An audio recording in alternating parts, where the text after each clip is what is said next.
Good morning if you're just joining us. I will give it a couple of seconds for everybody to join us. So good morning to lots of people that are joining us this morning. It is now 10 o'clock, so we'll start at about 10:01, 10:02. Hopefully everyone can see and hear. If you can't, please do drop a note in the chat box, or if you have any other technical issues, please use the chat box and let us know.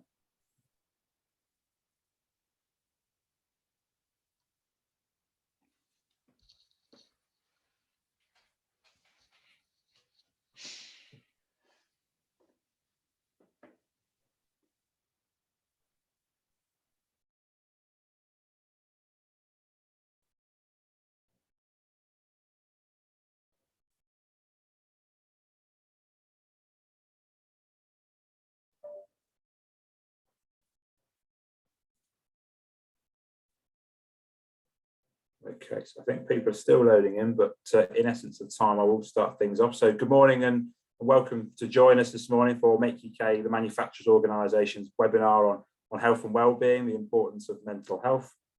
For those of you that don't know me, my name's Chris Cork and I'm one of the regional managers at Make UK. And we have a packed agenda in terms of our guest speakers joining us this morning, as you can see on your screen, from both one of our policy experts, Aaron Moran, who has led the research on health and wellbeing in manufacturing with our report that has recently been released. But also Richard Holmes is joining us, the Director of Wellbeing at Westfield Health. And also we're pleased to be joined by the Director of Environment, Health and Safety at Siemens, Louise Harry. And we also have hopefully some familiar faces to members in terms of Sharon Broughton, one of our heads of HR and Legal Services, and Ian Hunter, one of our heads of Health and Safety and Sustainability as well. In terms of housekeeping, we are recording this session, so that will be made available to members, and so will the materials after this session for all those people that do join and want to sort of follow up on your notes. And if you do have something that you need to drop off towards the end, then we will share that following this session. If you do have any questions for our speakers as you go along, there is the Q&A box which you can access using the menu at the bottom of your screen, and please be welcome to type in written questions. And our panelists will be able to either get back to you within the session or after this morning's webinar as well. But without further ado, I'm really pleased to hand over to Aaron to share some more findings from the Health and Wellbeing report, which was released earlier in the summer. I will just share my screen and hand over to you, please, Aaron.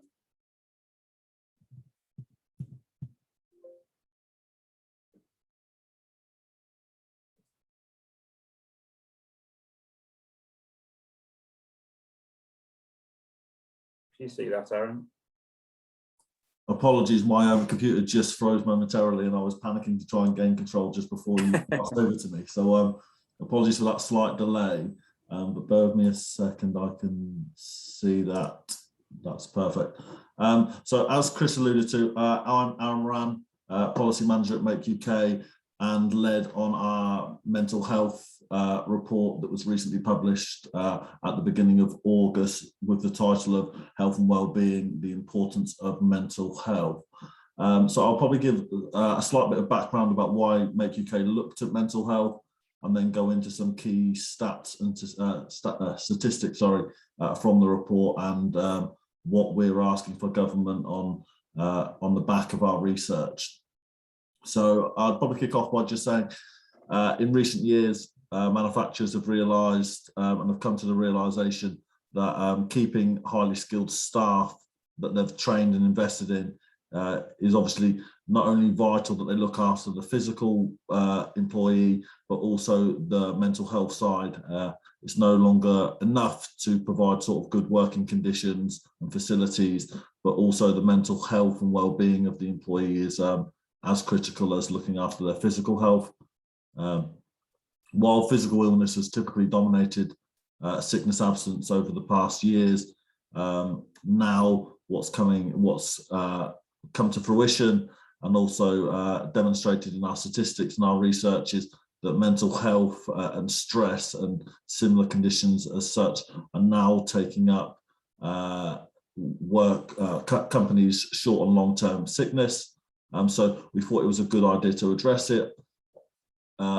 On top of that, I think it was a pertinent time to look at mental health when you've got the pandemic, large swathes of the workforce were working from homes, had different challenges to tackle, be that having their home as their school, as their workplace, and also where they were looking to sort of relax and recuperate from long days at work. So I think it was a good time to look at it. There's lots of people that have been struggling with poor mental health. We worked extremely closely with Mind, the mental health charity, to sort of gain a better insight. I'll go into some statistics from our report now, as you can see on the screen. So in the last 2 years, 58% of businesses have increased their spend on health and wellbeing. And that just demonstrates that companies are starting to realise the need to invest. I'd probably stress that it's not always about how much money you spend. There's lots of things you can do that don't require a large amount of money, but it clearly just demonstrates that companies are now starting to invest in certain tools and techniques to offer better support for employees. Half have upped their spend since the start of the pandemic. Now, I think this is a key statistic, because when you look at the manufacturing sector throughout the pandemic, obviously there's been a real squeeze on industry, and that probably extends to the wider economy as a whole. But I think it just demonstrates the importance that's being placed on this area. The fact that even during the pandemic, when things were far tighter, that a lot of companies were increasing their spend even on this area. So again, welcome statistics, and just demonstrates that we're moving in the right direction. 45% kept health and wellbeing spend the same. And again, that just demonstrates that the people, although we're looking at sort of saving money during a pandemic and cutting costs, they didn't see this area as an area where they thought they could reduce their spend. As highlighted just there, with the background of falling orders and difficult economic climate, only 5% decreased their spend. So definitely welcome statistics, and like I said, moving in the right direction. A third of businesses spend between £10,000 and £50,000 on health and wellbeing annually, demonstrating the value. Now, like I stressed, it's not necessarily all about monetary spend, but companies that do spend are obviously able to offer slightly more bespoke support in this area, potentially pay for third-party support or training for line managers and other training and techniques, which I'll go on to. 21% were rewarded with a drop in days lost to absence, and 16% increase in staff retention. Naturally, I think it's extremely hard to quantify the results of an increased spend or an increased focus on health and wellbeing. Long has the UK economy struggled with a productivity gap, and there are lots of answers of how to close said gap, and quantifying spending more on health and wellbeing is obviously difficult to attribute to a specific outcome. But I still think it's worth noting that companies that did spend and pay more attention to health and wellbeing saw certain categories improve. So the productivity increase, a drop in days lost to absence, and increased staff retention, which are obviously all welcome for business. So if we could move on to the next slide. Thank you, Chris. This is slightly on a mental health sort of focus. So looking at who's responsible, a large amount obviously would always have HR responsible, and that's probably been a long-standing responsibility. But equally, with what I've just said about sort of the raised awareness and the added focus on health and wellbeing and mental health, it's definitely positive again that 29% have a board director responsible now. So it clearly demonstrates that now the very top levels of companies are now looking at how to improve the support and how to offer better support for employees. So again, as stressed, this is a very positive picture. Support itself, as in what a company's doing to support their staff. Now, other speakers will go on to exactly how we can support and how Make UK can support your company is offering said support. But I think it's clear, I'd be keen to stress that there are a multitude of different support that can be offered. These are just a few of the most utilised. So 26% use bespoke mental health support, 16% have in-house mental health support, 25% have used line managers, and 14% have mental health apps. And as just stressed, as in there is a multitude of different support, I think the main importance is understanding that each employee is individual. So an array and a different sort of, an understanding that each employee will engage with different support methods in a different way. So what may work for one employee may not work for another. So I think it's important to offer slightly nuanced and different support for employees, and that's probably also stressed with how you treat different staff members, in the sense that during the pandemic, as mentioned earlier, you would have had large swathes of your headcount or your workforce working from home or working at a distance, and equally you would have had quite a lot of employees still working from the workplace itself on the production line. Now naturally they will need different support and will be facing different challenges. Both different challenges, but equally as important to ensure that you're supporting both employees that are working from a distance and working from home.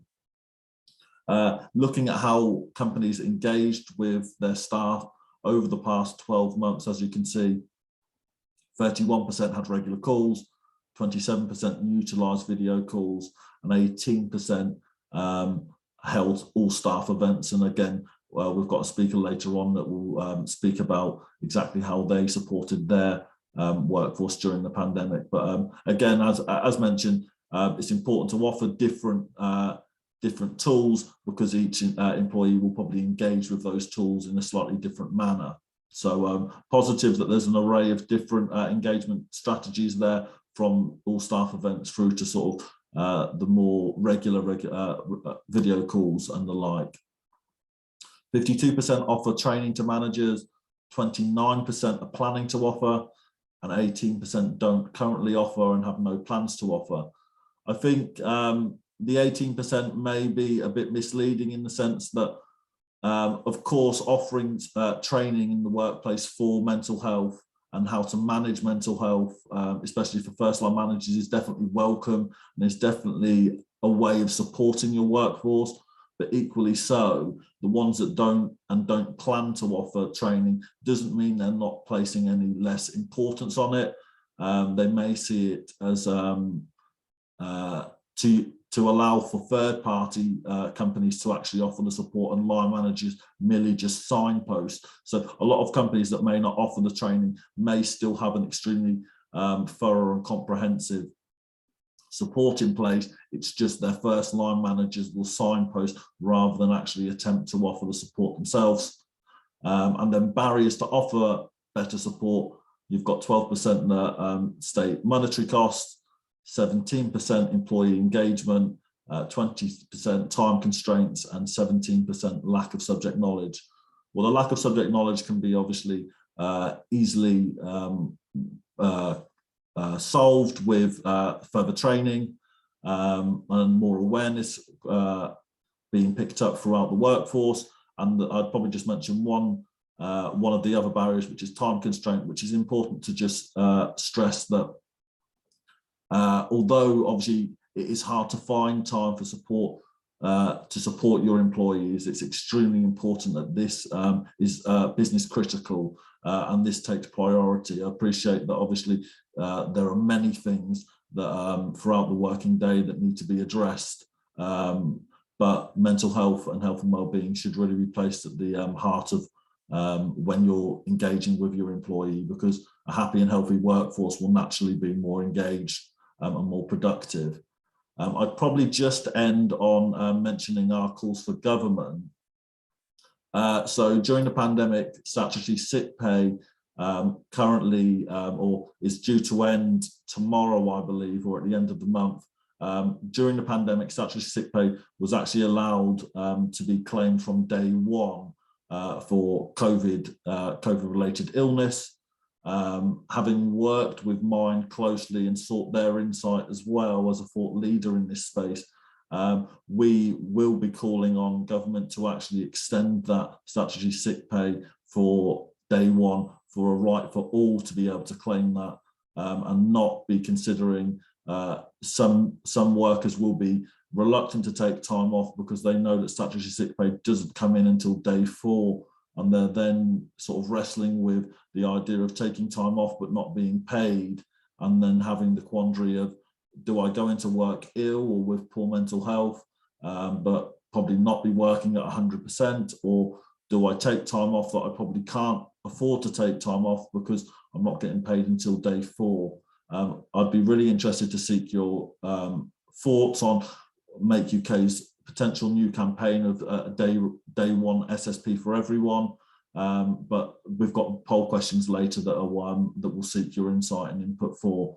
But I'd probably wrap up there and just say thank you very much for everyone dialing in, and we've got a great list of speakers coming up. So thank you very much. Brilliant, thank you, Aaron. And as you say, really good to see a positive picture in terms of the efforts that manufacturers are now placing on this issue, and at the heart of businesses in terms of board level strategy, but also what you see there, the vast majority are either already undertaking training or intending to do so moving forwards. So we move on, and Richard, you've joined us from Westfield Health, so welcome to joining us this morning as Director of Wellbeing at our partners Westfield Health. What are your thoughts about the findings of the Make UK policy report, and can we pick your brains for the next couple of minutes and what you're seeing across both manufacturing but also wider sectors as well? Yeah, morning Chris, morning everyone. I think first point, Chris, is what Aaron's just taking us through very much reflects all the ongoing research Westfield Health have been doing in this area and the wider research piece. I think there's a very strong, consistent evidence base that's now being built up, which positions employee wellbeing as a critical component of any organisation's people strategy, which in turn is a critical component of their business development strategy and delivering that strategy. It's also worth noting that in some respects, I hate to say this, but the pandemic's done us a bit of a favour. By that, I mean organisations are increasingly, as you've seen from Aaron's report, recognising the importance of wellbeing. And perhaps more importantly, individuals and organisations themselves are now more prepared to talk openly about mental health issues and how we deal with them. Now, obviously, the flip side of all that is the result of increasing levels of mental health concerns and issues that we're seeing, driven by the pandemic, yes, but also by associated changes in circumstances and particularly changes in people's working environment and practices.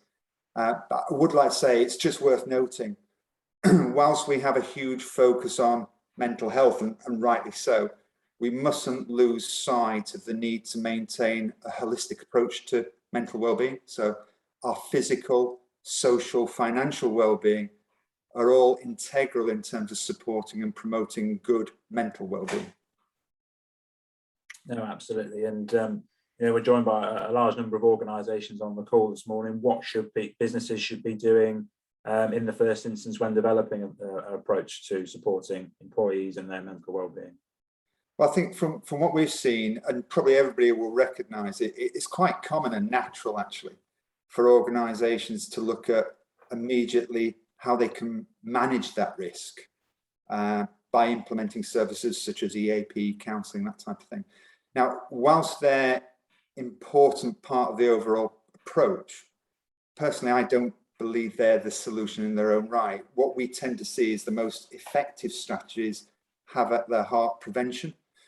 And that really needs to be developed by developing a culture in the organisation that's conducive to good health and supportive of practices and policies that promote good well-being. Now, that culture typically is driven by the leadership of the organisation from the top, and from what I would refer to as the health leadership provided directly to individuals by their line managers, which again, Aaron referred to in some respects in relation to training. Absolutely, and yeah, as you mentioned, Aaron referred there to the direction of travel in terms of board level responsibility within organisations. So why is that important, and what do you mean there by health leadership? Well, by health leadership, look, everybody on this call is probably a line manager, and our role as line managers is to deliver the best possible performance for our business from our team that we're responsible for. Their performance will, of course, be influenced by their mental health and their general well-being. So as managers, ensuring that people can work at their best in a healthy, sustainable way is absolutely critical. So our responsibility from a health leadership perspective is to support, guide, mentor our people as best we can. We're not experts in well-being, but so that we can work and operate in ways that are positive for our team's well-being and subsequently for their performance.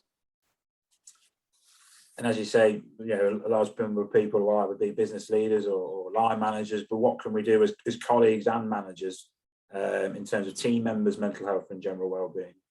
Yeah, well, some of the key things that came out of the research that we've just recently done that managers should be aware of in terms of their team's mental health and general well-being.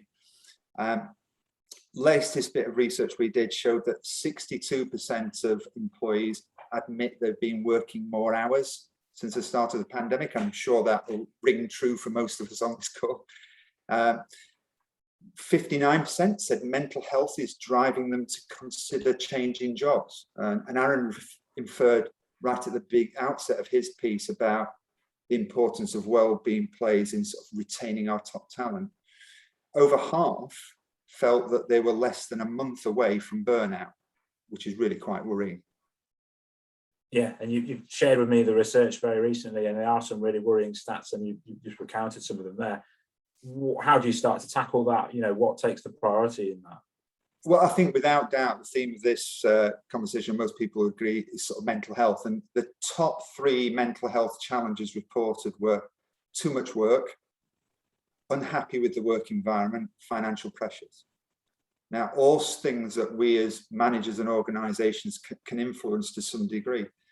In fact, 30% of people stated that they were also thinking of taking a career break with the sole aim of protecting my mental health was their top reason.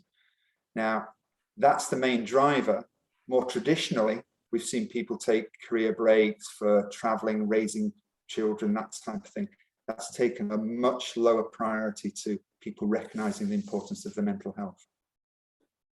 And in your research and conversations with employers, what's the indications? What's driving this?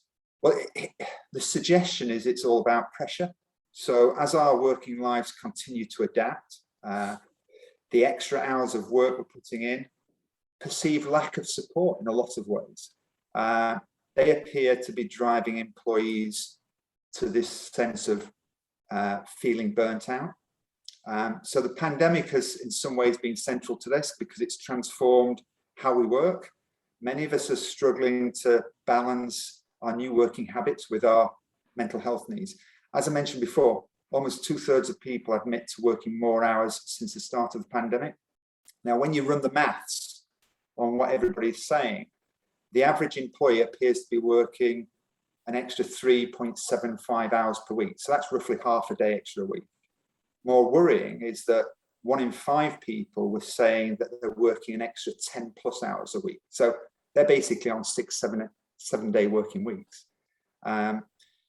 What we need to be careful of as both employers and as individuals is to not to view this necessarily as increased productivity, which I think myself included, we fall into that trap. Because if these extended working patterns can't be sustainable, they're not going to be reflected as increased productivity in the future. Absolutely, and something to be looking out for, not just for in terms of productivity, but also the well-being of people. And hence why we're having this conversation. You say they're not sustainable. What are you referring to there? Is it burnout, the wider impact on the business?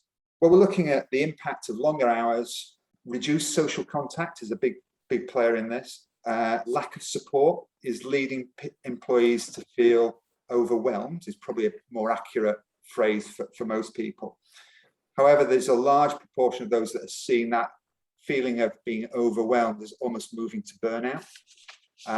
Over half the people in the research were concerned that they were less than a month away from burnout. Can you believe it? 50% of those said they could see themselves burning out within the next week. So how much of that is accurate? How much of that is emotive? I don't know, but it just gives you a sense of how people are feeling, which I think is the key thing. So it does suggest a lot of people are operating in what we refer to as survival mode, and I'm sure a lot of people on this call will recognize that sense. And that really means that we're feeling under constant strain as we struggle to manage the workloads. Probably a familiar territory for a lot of people on this call at the moment. And generally speaking, you know, we're talking about manufacturers largely today and businesses in the supply chain. What type of situation or colleagues would pose a greater risk more typically? Well, what the research shows is that typically this appears to be more of a risk with remote workers. So it may be less of a risk for the manufacturing sector in that sense, although a significant proportion of admin teams within the manufacturing sector will be working remotely and working from home still. So we just keep that in context. Now, they appear to be susceptible to overcompensating for their lack of physical presence in the workplace. And they overcompensate by adopting this always-on approach. With remote workers already less visible to their managers, to their HR teams, the risk is any decline in their mental health is more likely to go undetected. And that is a challenge for us as employers because it reduces our opportunity to support them appropriately. Absolutely. And one of the things that I speak to members and businesses about, those that are most benefiting from prevention of absence and kind of increased productivity, they very much speak about the word culture, and the culture of an organization can have a really big impact. How would you reflect on that? Yeah, I absolutely agree. And I think the other factor to link into that is this concept of retention of talent. I think this new world, people have learned, they've sort of adjusted what they want out of life and how they want to work in life. So as employers, we need to look at whether we need to adapt our approach to our employees. So how can we create a culture that appeals to our people's, if you like, post-pandemic values and how they want to work and ways of working? So going back to our research, I mentioned at the beginning that 6 out of 10 people said they were considering a job change. So retaining our talent is going to be a key ongoing challenge. The top 3 benefits individuals said that would encourage them to stay in their jobs were flexible or remote working options, a pay rise, that people always say that, by the way, and extra wellbeing support. The ironic thing there is people looking for more flexibility in remote working, but they're the ones at greatest risk that we referred to before. So again, flexibility is going to be key. The big message is flexibility is significantly more important to employees now than it was before the pandemic. I think that's the big thing. And with half of employees feeling that they're more productive working from home, which by definition means the other half feel they're more productive at the workplace, organizations are going to have to develop real flexibility in their approach to deal with these different needs within the workforce. So it's likely we're going to see, and Louise might refer to this later, the development of what we call adaptable policies, that these will start to become the norm to ensure that all our employees within our organization can work at their best and in a healthy, sustainable way. And by doing that, we'll help prevent any talent drain from our organizations. Of course, what we've got to recognize, and this is really important for manufacturing, is one organization's flexibility is not necessarily going to be another organization's flexibility. So whilst we, on calls like this, Chris, we're looking to understand what others have done and pick up tips and learn from their experience, we've also got to appreciate that that's not necessarily going to apply to every organization. We've got to adapt people's ideas to suit our own organisation.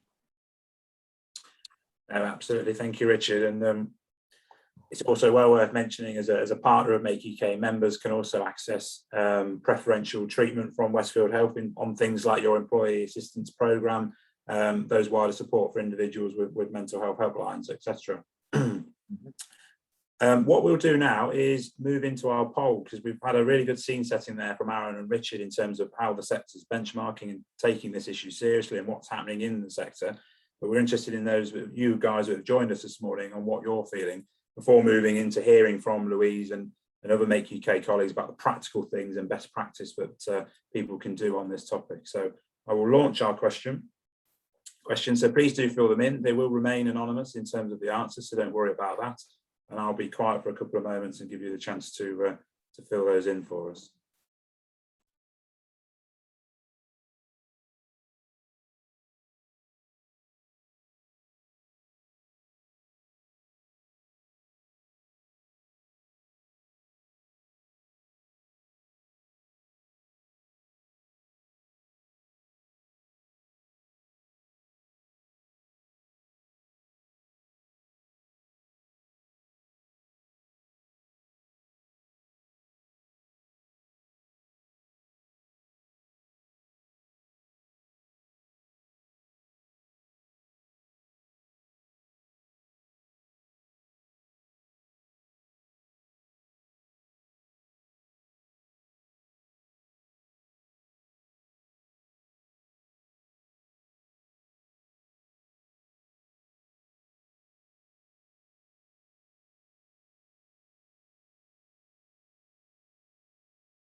And thank you to those who have just submitted their answers.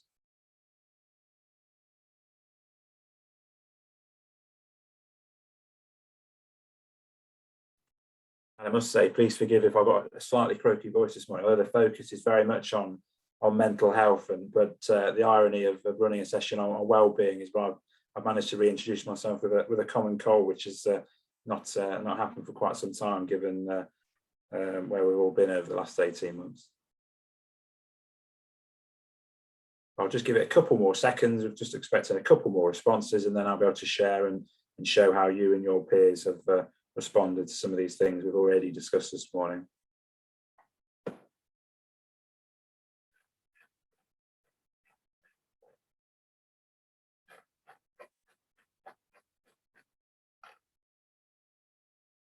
And we're about there, so I'll give it just shy of 10 seconds if you are just ending off your answers. And we'll stop there. So in terms of the results, hopefully you can see that on your screen. If not, I'll give a very quick whistle-stop tour through our results. So what is the main driver for health and wellbeing moving forwards? And one of the things we're clearly seeing there is a mixture of responses and a trio of winners, shall we say, in terms of a moral duty to our people, but also in terms of staff retention and recruitment. And we know at the moment how difficult it is to keep hold of people and attract in terms of dealing with labour shortages at the moment, and also preventing staff absences as well.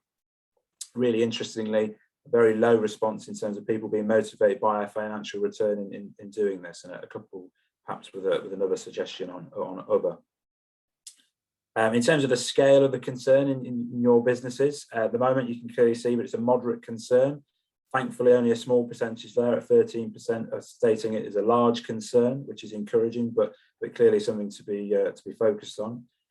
And where does this role or the focus or responsibility of health and wellbeing at your business sit? You know, the vast majority there saying HR, but just over half also saying health and safety there. So clearly the two winners there. And slightly lower in terms of our more recent research, for those who've joined this call, have a board director involved in that as well. And that could obviously clearly involve HR or health and safety individuals as well. Have you seen a positive return on investment from health and wellbeing initiatives? And we have just over a third saying yes, they have, which is really good to see, and only 18% saying no, but we've got quite a large proportion, just shy of half, saying not applicable. I wonder whether that's yet to either whether we're measuring those initiatives or whether initiatives have been introduced. And does training feature within your health and wellbeing offering? Encouragingly, nearly 60% saying yes and 42% saying no.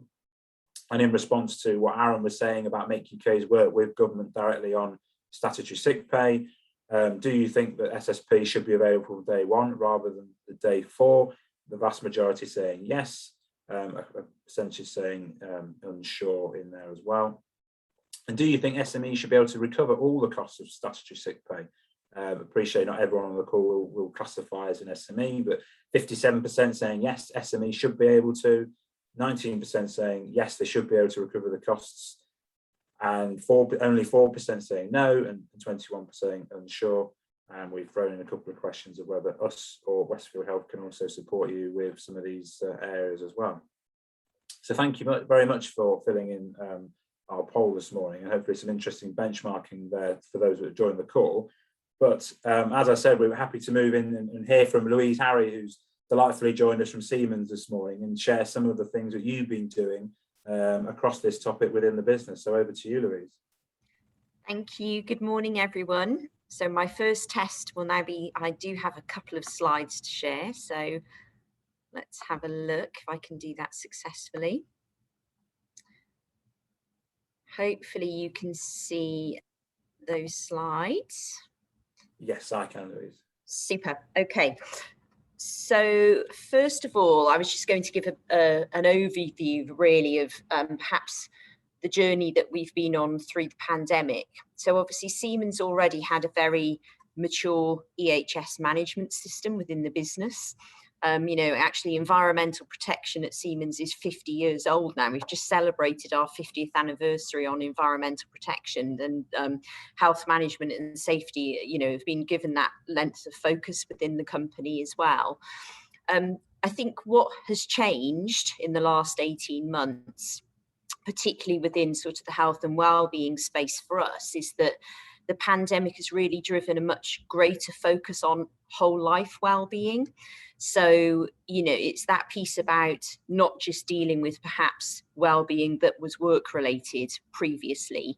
So, you know, there's been a much deeper understanding that actually if you're going to positively impact on your employees' health and well-being, you have to understand them as unique individuals who have got a lot of other things going on in their life that maybe we can also help with. So it's not perhaps just about sending people home as fit and well as they came to work. There's perhaps an acceptance now that as the great employer, maybe we can help you and send you home a little bit better at the end of each day as well. Maybe because you've got good purpose, but because we've helped you with something else in your life that actually has been affecting your ability to be thoroughly engaged and productive at work as well. And directly linked to that, I think that, you know, when we all had this sense of perhaps going into a lockdown, but for us with our manufacturing facilities, you know, we were still asking people, you know, to come to work every single day, perhaps at a point when there was this huge perception and a great risk within, you know, people's lives, that required a different level of empathy at all levels within the business. That you have, you know, some people who are forced to stay at home because they're in lockdown and the government are telling you to stay at home, but we're saying, not you guys on the production line, you know, that doesn't apply to you. We need you in. And so what do we do? And how do you feel about that, right? And how do we have empathy for how you're feeling? And having that empathy right the way from our CEO right the way down has helped our business develop, you know, a new level, I would say, of being an authentic leader and manager within the business who's genuinely concerned about the health and well-being of each individual within the business as well. And understanding that, you know, again, we have unique individuals within the business. So that then very much led us on to, okay, some of our managers are telling us, I just don't feel equipped to do this. I want to do it, but I don't know how to do this and do this well. You know, I want to be authentic. I want to be empathetic. I want to take care of my people. I'm not sure how to read the signs of what they are really telling me.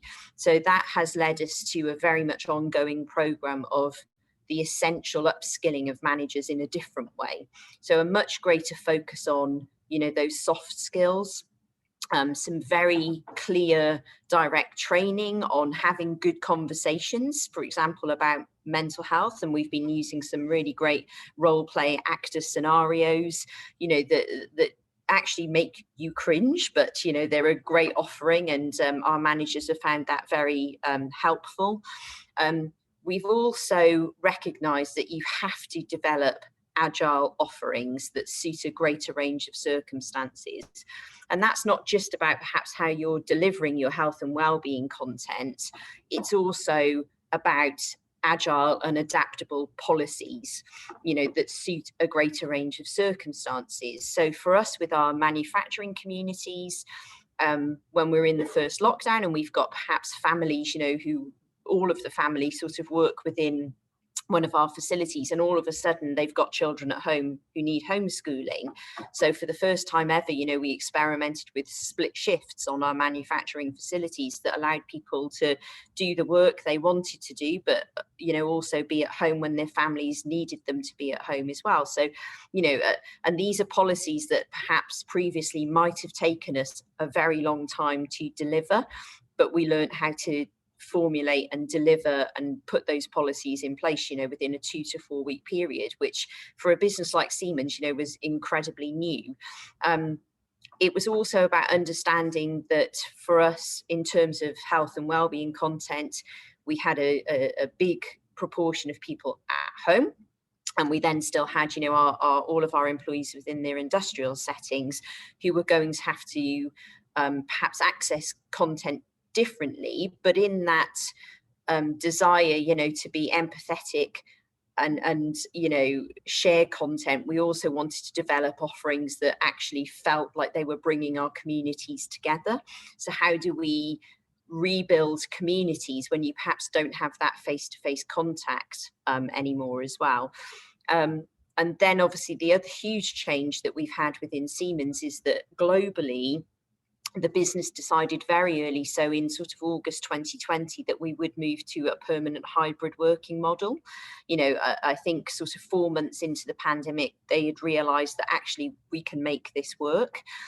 So yeah, the Siemens globally went very early to move to a hybrid working model, which has been interesting because actually we haven't necessarily had the ability to implement that fully because of, you know, periods of lockdown and work from home orders as well. So we're just really starting that more full journey into actually what does a hybrid working model look like within the UK. So the policies have all been in place since sort of November, December, but we're really just getting into that journey now as people start to transition back to the office as well. So aside from that overview, one of the sort of case studies I was going to just show the members are feel-good festivals that we have been running at Siemens. And these were very much developed last year in response to the pandemic. So it was our first sort of truly, I guess, agile offering and a very new concept for us of how we bring focus onto health and well-being, but in a way that really rebuilt some of our communities within Siemens as well. So how we did that is that we started, and I'm going to show you all of the artwork from the first festival that we ran in 2020, that we, at that point, you know, people were missing out on lots of activities that, you know, perhaps they may have done through the summer, you know, going off to festivals, that type of thing. So what really started as a kind of we'll have a wellbeing day morphed into the Feel Good Festival, which was a sort of week-long extravaganza of a lot of content that lots of it was directly health and well-being, lots of it wasn't.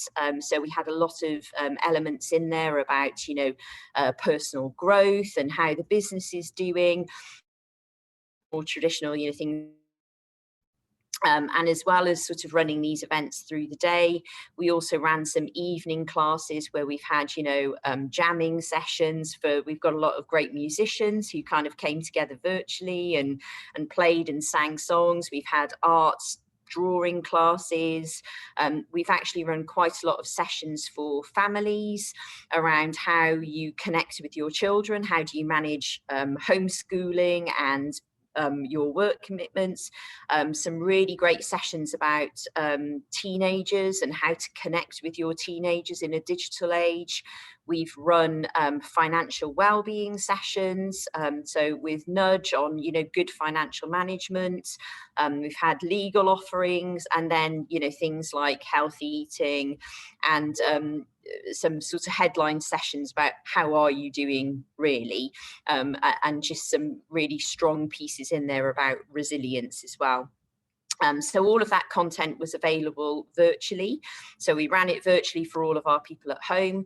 In our industrial settings, we have, obviously a lot of sort of screens up. So all of that content was transmitted so that people could join in, whether they were physically within a Siemens presence or a facility or at home as well. So when we ran our initial sort of session, we did this big headline webinar with a company that we worked with called 7 Futures, and that was a kind of live interactive. So tell us the 3 topics you'd like us to talk about today. So it was very interactive with, we had quite a few thousand participants in that. And then, our panelists were able to respond in sort of real time, on good, effective tools. And it was just, it's always very, very practical tips within those that people can kind of take away and perhaps put into practice in their life.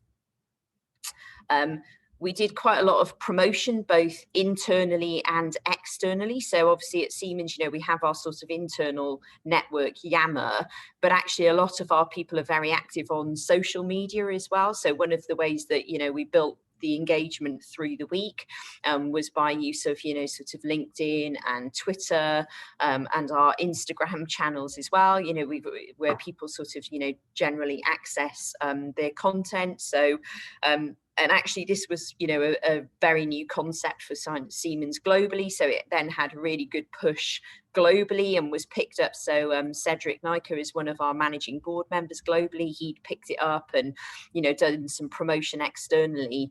And actually the great thing about the event is it's now been sort of translated and taken through numerous Siemens countries. So, most weeks of the year we'll be having a feel-good festival somewhere in the world. And English is the sort of the business language of Siemens. So what's great about this is that we're constantly now adding to our content library, in different ways, and that people can access. So, it's not just, you can just have it if you're in the UK. We share that love globally. So we're starting to find some really great best practice coming in from right around the globe with Siemens as well. And all of that final slide just says that, so all of that content, because it was delivered in a virtual manner, was all recorded. And we still have these sort of huge banks of content, which we'll periodically sort of promote, given what's happening in the business. And since then, we've run another sort of 3 festival events, some of which have been purely health and well-being, and some of which actually have been much more focused on, a sort of annual conference type event with, but now the health and well-being is, is very much seen as an essential part of any sort of conference event that we're running at the business.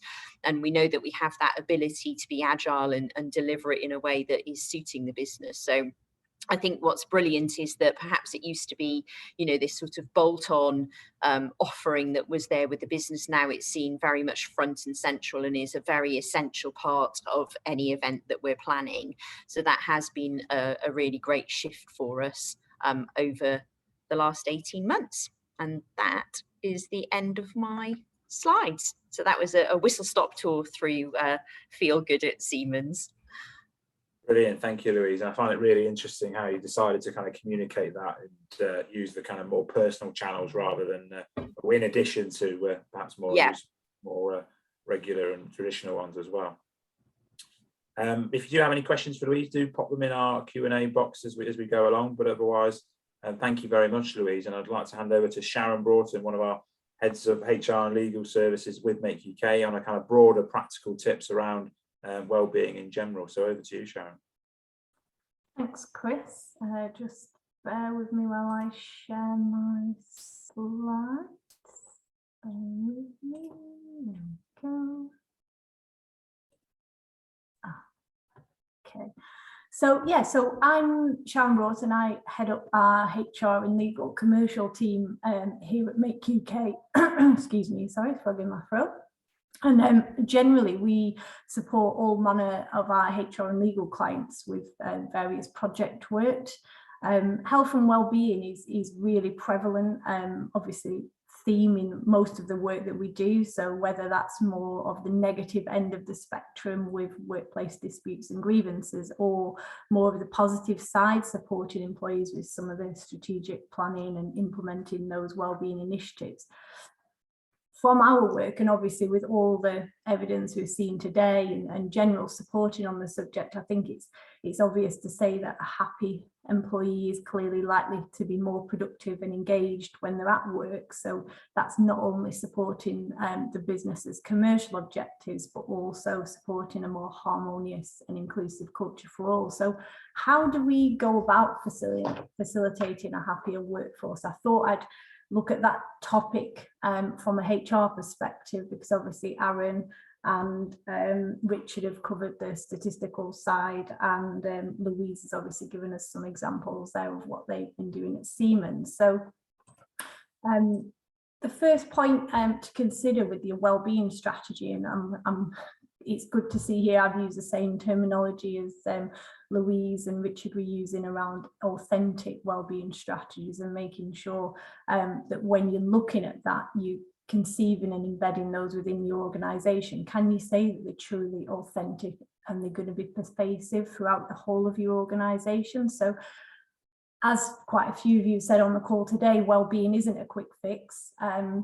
And although it's clearly high on most organisations' agendas, especially following the last 18 months, it isn't just synonymous with pool tables and gym memberships. You know, I think a lot of companies in the past have thrown a gym membership and a few pool tables in the mix and job done with employee well-being. Obviously, as we've said today, individuals all have differing needs. So without understanding and addressing these, and conversely our workplace culture, you're going to struggle to create an authentically happy workforce.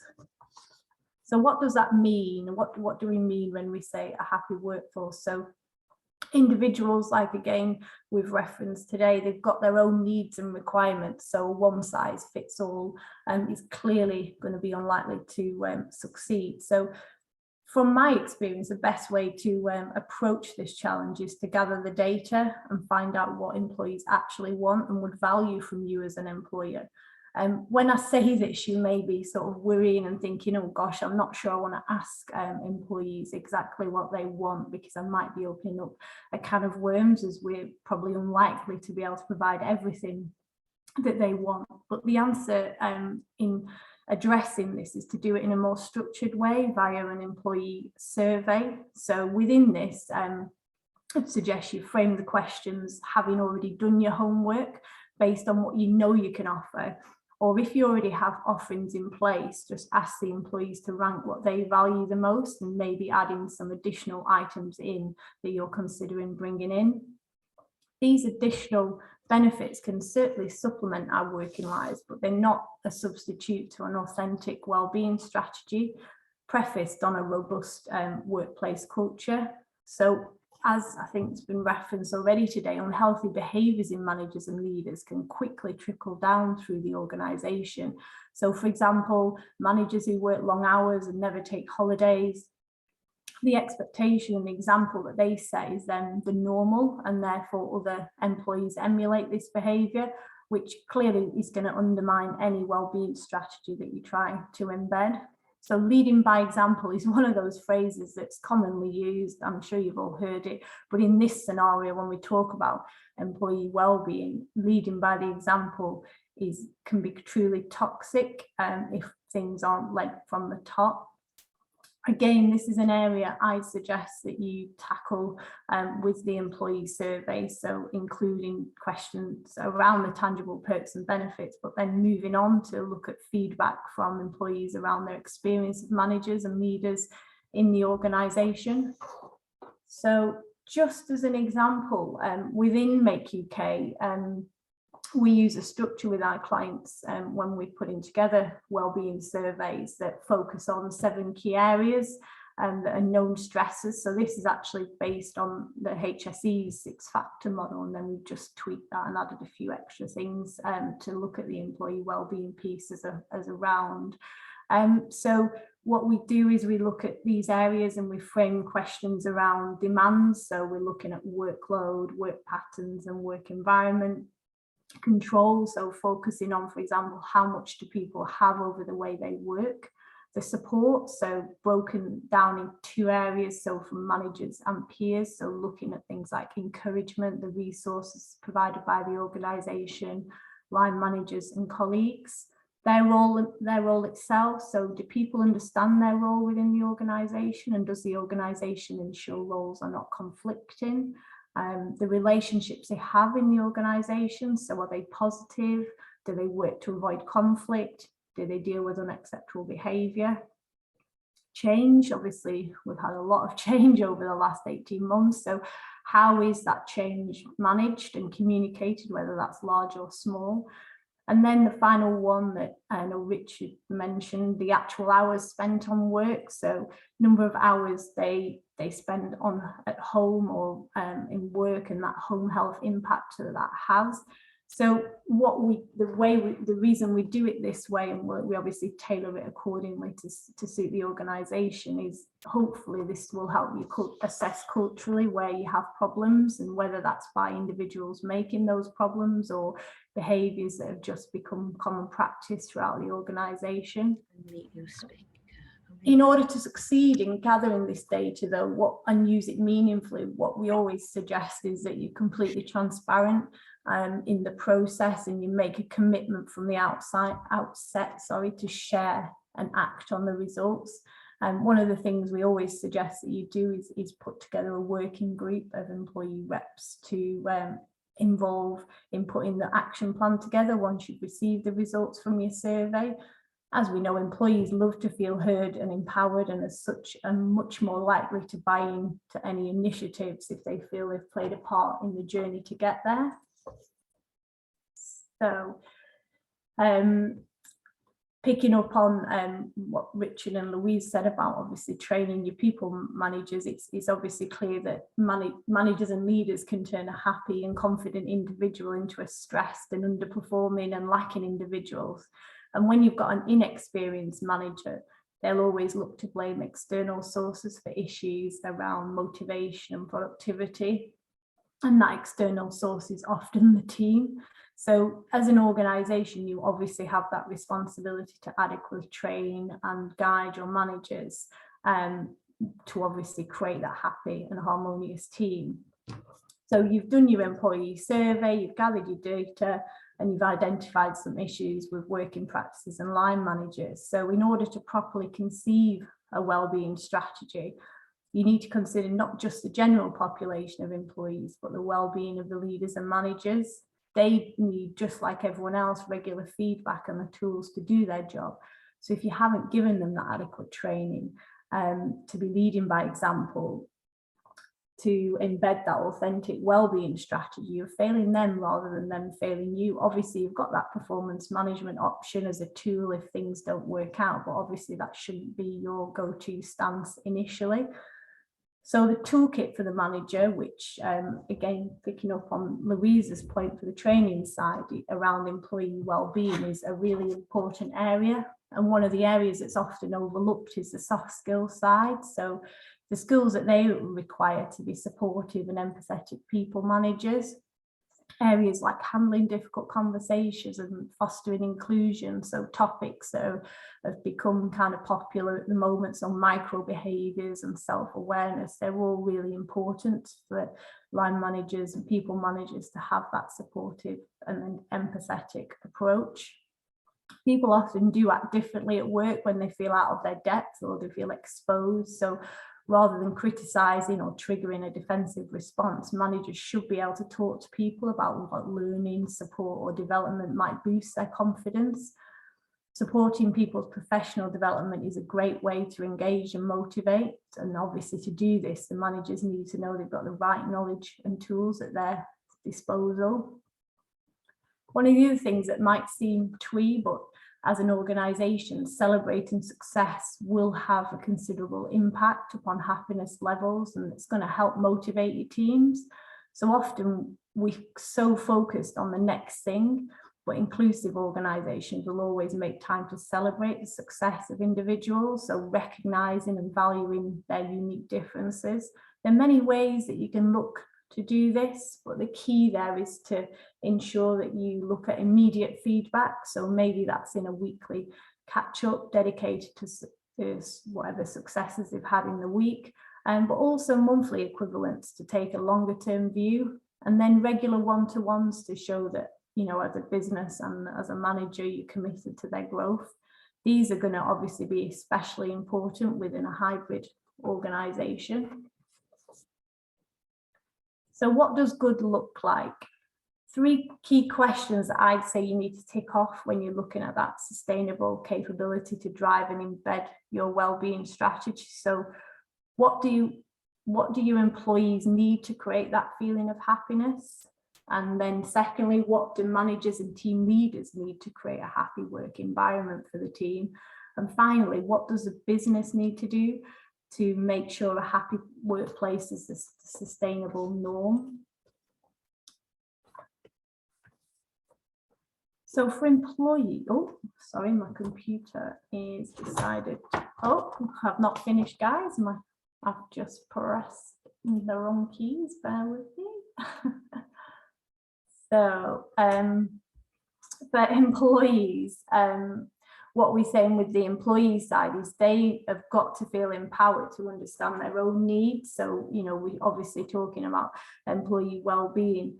So one of the interesting ways that we look at what employees need and their personal insight is maybe looking at a personality profile and a well-being review with individuals, and obviously you can use that to form a basis of personal development. And they also need to feel supported and safe within their work environment, so they have the knowledge and tools at their disposal to reach out if they do feel unhappy. For people managers, it's the same theme. They need to feel empowered, they need to feel supported and equipped, because they need to be there to support the diverse personality-driven health and well-being needs in their teams. And going right back through to the beginning, managers must lead by example and look after their own well-being. A phrase that I liked when I was just looking at a little bit of research was to say that managers need to make sure they put their own oxygen mask on first, so they are able to lead by example and obviously look after their own well-being. And then finally, the organisation itself. There are many answers to creating a happier workforce. So leadership behaviours, the processes and procedures you've got in place, opportunities for development, or even the physical space in which people work, which I'm sure my colleague Ian is going to touch on in his session next. But all of these things do really matter, but any initiative or strategy that you have must be based on what will work for your employees, processes, and ultimately your culture. So if you offer that range of initiatives, which everyone so far today has obviously alluded to and stated is a really key thing to look at, so to allow employees to make their own good decisions around health, well-being and performance, that having that value, communication, structure and training in place is really key. And then just one final point to touch on is to remember that a happier workforce is an ever-changing journey. So you need to make sure you have that review and analysis in place so you don't have that complacency and any strategies that you've got in place become stale or unfit for purpose. So again, going back to the employee survey that we mentioned earlier, it's important that you put that in place, I would suggest on an annual basis, so you can use that to benchmark the progress that you've been making, especially if you stick to the same or similar questions as what you've done before. And don't be afraid to throw in a shorter pulse survey. You can use that on interval to capture or address specific issues or plan changes that you're looking to do. And this will also keep you up to speed with any emerging issues or themes that you've got. So that's it from me. So I'll pass back to you, Chris. Thank you very much, Sharon. And very lastly, and not least, Ian's going to talk from our health and safety team. He's going to go right back to the crux of the matter, to mental health. So over to you, Ian, and I believe you've got some slides to share as well. Yes, I have. Thank you, Chris. Just let me share my screen. Good morning, everybody. Here we go. So hopefully you can all see that. Good morning. Great to be here speaking with you all. If you don't know who I am, I'm Ian Hunter. I work in the health and safety environment team at Make UK, and I look after the consultancy group within that team. And it's really good to be here speaking to this subject today, because I'm learning as we go along. And I think I'm bringing here perhaps the health and safety perspective to some of this. I'm going to go back to basics a little bit, but I want to talk particularly about, let me just there we are. I want to talk a little bit about the impact of mental health at work and the impact of mental health on business, and also how that works in relation to health and safety in the overall well-being context. You know, I'm the last speaker here, so I've listened to all the other speakers' content. Really good stuff. This is part of well-being, obviously, and we mustn't, for one moment, underestimate the complexity of this concern around mental health. It is a blend of all of those things that the other speakers have spoken about. I listened to Richard speaking about physical well-being, emotional well-being at work, all of the external factors that influence our well-being generally, but also particularly our mental health, and of course the way our mental health is influenced either positively or negatively by our work and our work environment, and also coupled with that, the impact that has in relation to work, impact on the business, impact on our own personal performance, the impacts on our job satisfaction, our ability to gain satisfaction from our work, and also make a positive contribution to our employer. So it is a very complex issue, and I don't want to sort of shy away from that at all. We're going to have to think about all the issues and points that people have made this morning. Sharon's great presentation around the HR context of this. Just going back to, as I mentioned, some of the basics here, just looking at some of the statistics, I wanted to try and paint a picture, if you want, of the background to this. In terms of overall health and well-being at work, ill health caused by work, you can see on the two diagrams we've got here, in terms of the total number of cases of ill health, stress and depression, mental health concerns at work now account for more than half of all work-related ill health. And if we link that to the number of days that cost the economy or cost business, then we can see that that's an even bigger proportion, over 55% of all work days lost. And it's a huge number of days every year, millions of days. Over 55% of that time is caused by stress and anxiety at work. So it's a very significant feature of work from that point of view, very costly to the economy and to business. And I thought it was interesting just to go back to some of the history on this. We've got two primary causes of ill health at work, musculoskeletal concerns and injury, and also the mental health, stress and anxiety caused by work. And if we were to look right back to the beginning of the 21st century, and by the way, here this is the century of technology. This is the century of supercomputers. This is the century of space travel, as it were. at the beginning of the century, 2001, musculoskeletal injury far outweighed stress and anxiety at work in terms of reported work-related ill health. Almost double musculoskeletal injury compared to stress and anxiety caused by work. And as you can see on the slide, in the first decade of this century, actually great progress made in relation to both of those causes of ill health. We managed to reduce reported ill health cases by over 1 million cases in the first decade of the 21st century. Both musculoskeletal injury and stress and anxiety decreased at work dramatically, actually. Over half of musculoskeletal injury removed. We got very good at managing musculoskeletal injury at work, and I guess you might also say that some of our more demanding industries also disappeared in that time. But if you look now at the second decade of this 21st century, I'll keep saying that, it's not such a rosy picture. Musculoskeletal injury and the reduction of those numbers of cases in the workforce has declined a little bit, but probably flatlined. But as you can see, stress and anxiety at work in the last decade has more than doubled. And in fact, the number of work-related ill health cases reported in 2019-20 increased by 400,000 from the situation that we experienced in 2010 and 11. And almost all of those cases were, well, in fact, all of those cases were related to stress and anxiety caused by work. And actually, as you will see on the next slide, most of that increase has happened in the last 4 or 5 years. So things, I'm going to say worse, things have changed dramatically, and it's not an improving picture. And if I move to the next slide, you can see on the graph here how that trend has increased dramatically in the last couple of years, since 2018 probably.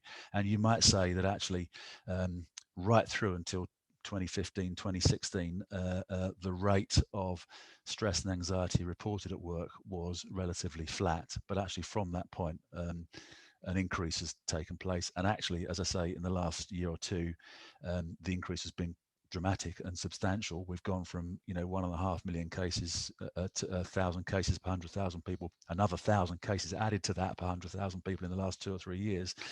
And this data doesn't include the effects of the COVID pandemic. So actually, I dread to think, sitting here, what next year's data, which we're going to get that in December, I dread to think what that data will look like when we start to see the full impact of the COVID pandemic.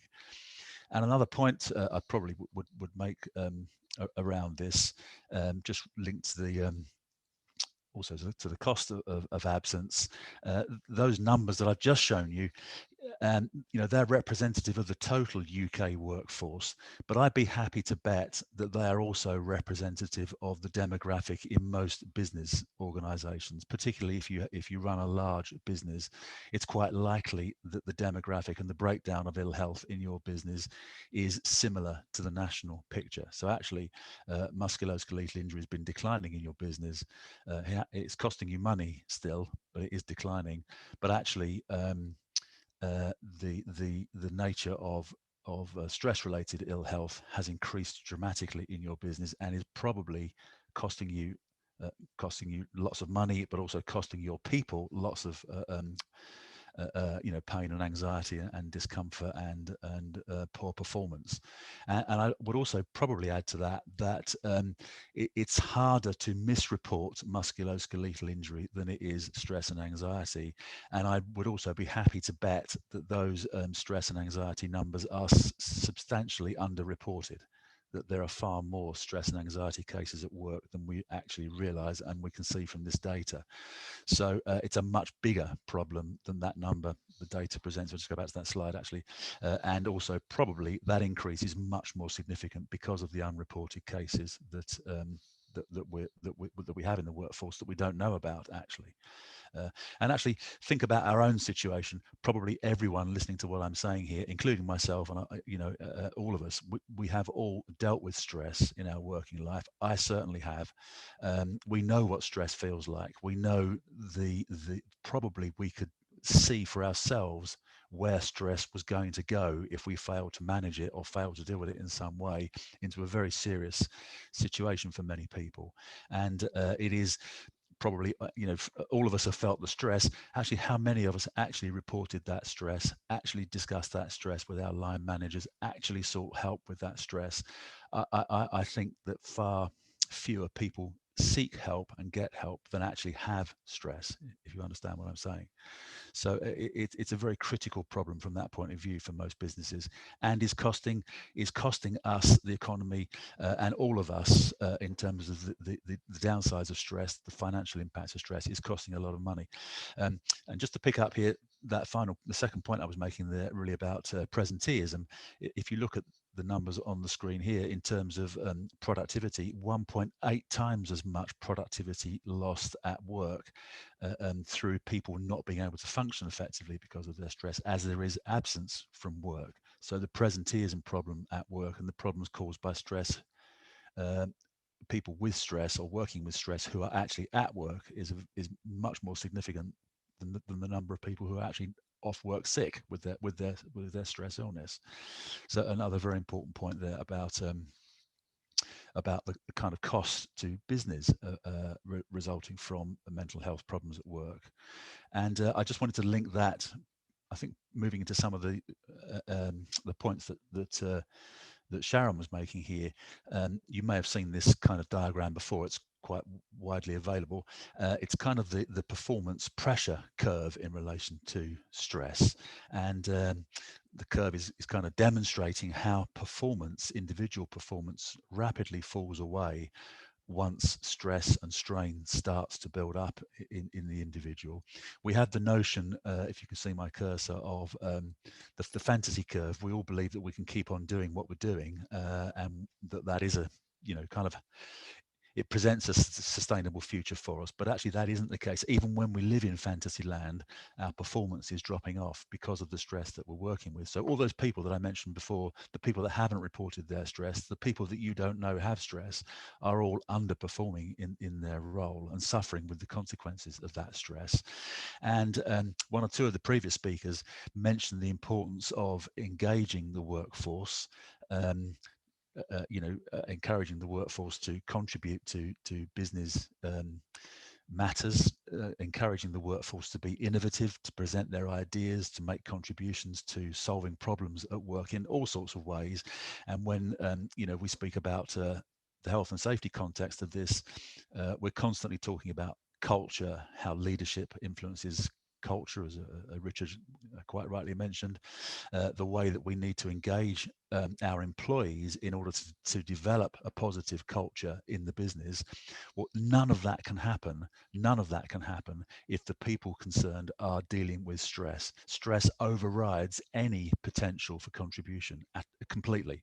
So I think that there's a very important point here in terms of understanding the consequence of this for your business, because the stress that's present, the anxiety that people are working with, is preventing progress, literally preventing progress. It is preventing all of those people from contributing in a positive way to your organization. And in that sense is, clearly a very serious problem.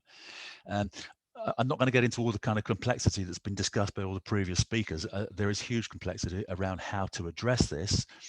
But one of the points I did want to get back to was the approach from I'm going to say the enforcement agency, but I don't want to really introduce an enforcement context to this. But the HSE do present and provide lots of guidance about dealing with stress at work. It's not a new problem. It might be a bigger problem because of the pandemic, but it's a problem that goes back a long way.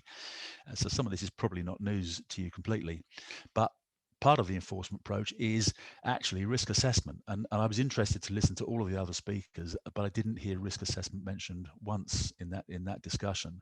But actually the HSE have an expectation that we will approach this on a risk basis, that we will look at this as a risk. And indeed, from an enforcement perspective, the HSE would look at this as any other hazard at work.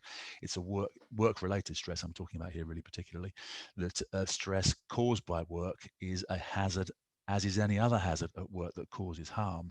And we are expected on that basis to take a risk-based approach to solving that problem, i.e.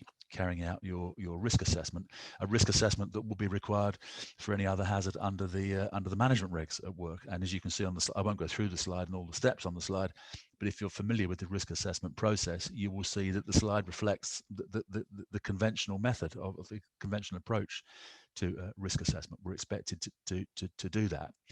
Exactly how that fits into all of the other things that the other speakers have spoken about again, is a much more complex problem, and probably dealing with the overall effects of a well-being initiative at work, the global the kind of work that we saw Louise speak about, very large initiatives to help people deal with their well-being and at the same time improve their mental well-being. It's quite hard to see how risk assessment fits into that, but at the much more focused level, at the kind of ground floor level, I think there certainly is a place for risk assessment. And I'm going to talk about some of the things that Sharon spoke about in a moment, but determining the existence of those factors or how you deal with those factors certainly should be part of a risk assessment methodology. And I think we can it's a good way to look at the sources of stress at work by taking that risk-based approach. So I really would encourage, alongside all the other things that the speakers of this morning have spoken about, I would encourage consideration of using this risk-based approach to understanding the problem in more detail.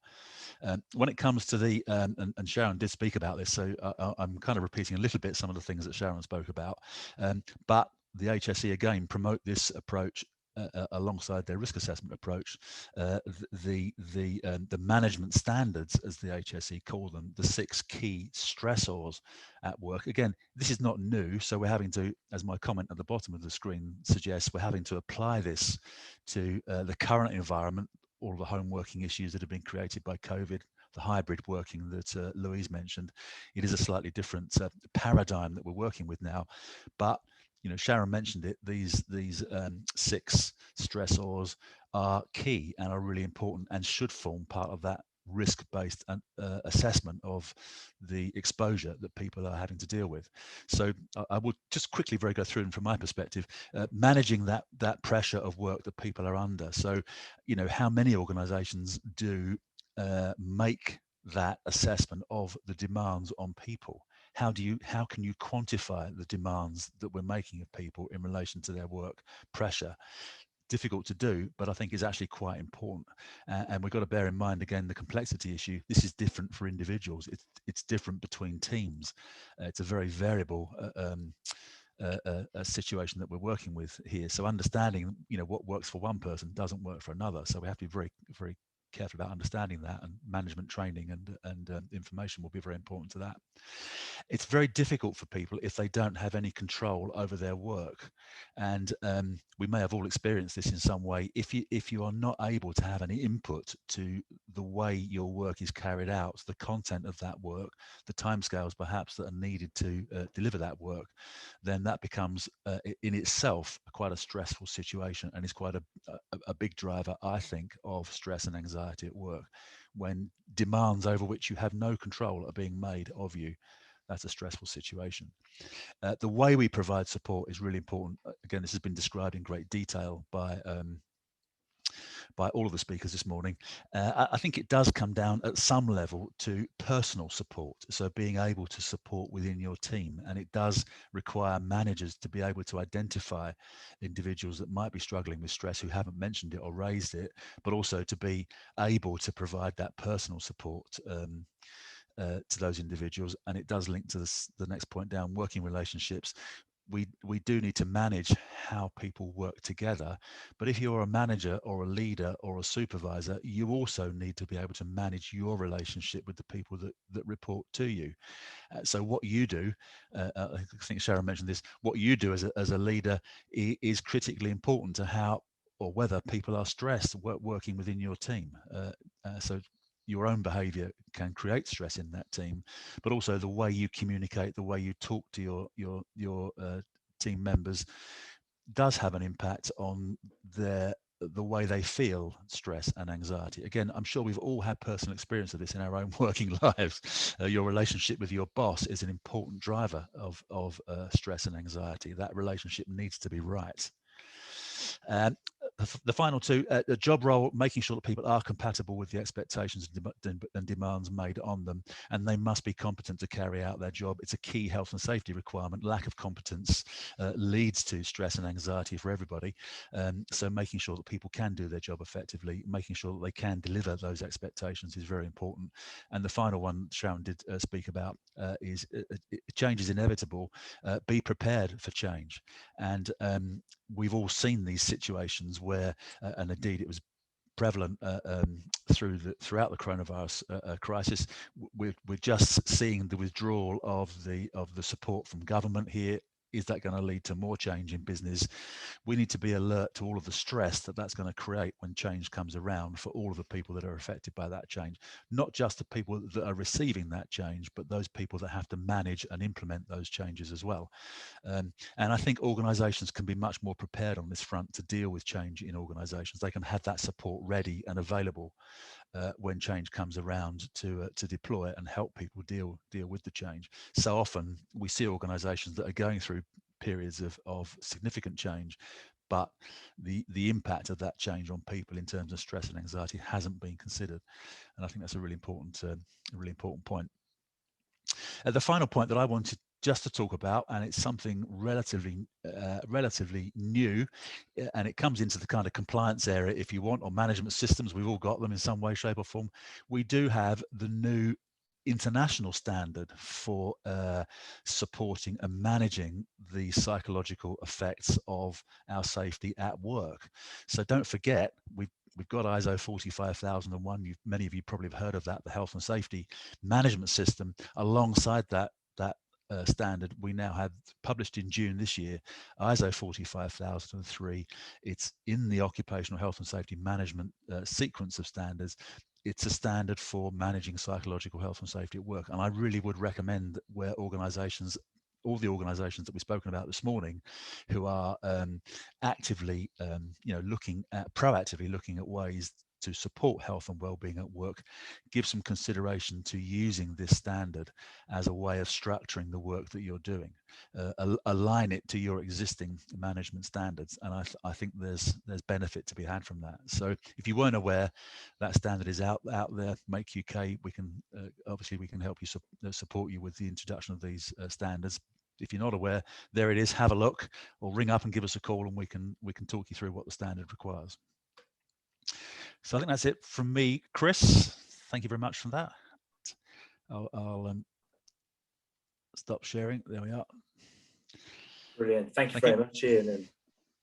And yes, just to reiterate, Ian, one of Ian's final points there, if anything that's been mentioned today, you wanted to reiterate or find out a bit more about, or how Make UK and our partners can help you, please don't hesitate. At the end of the day, we're here to help you. It's a massive topic, and hopefully we've covered a lot and provided useful guidance for everyone that's joined us this morning.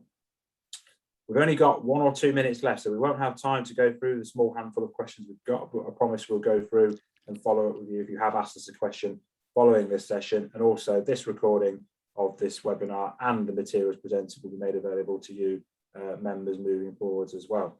So final thing for me is to say thank you to our guest speakers, Ian, Sharon, Aaron from colleagues at Make UK, also Richard Holmes joining us from Westfield Health, and Louise Harry, who joined us from Siemens, who has had to jump off and probably arrange another festival at Siemens. So thank you for joining us this morning, and enjoy the rest of your day. Thank you. Bye now. Thanks. Bye.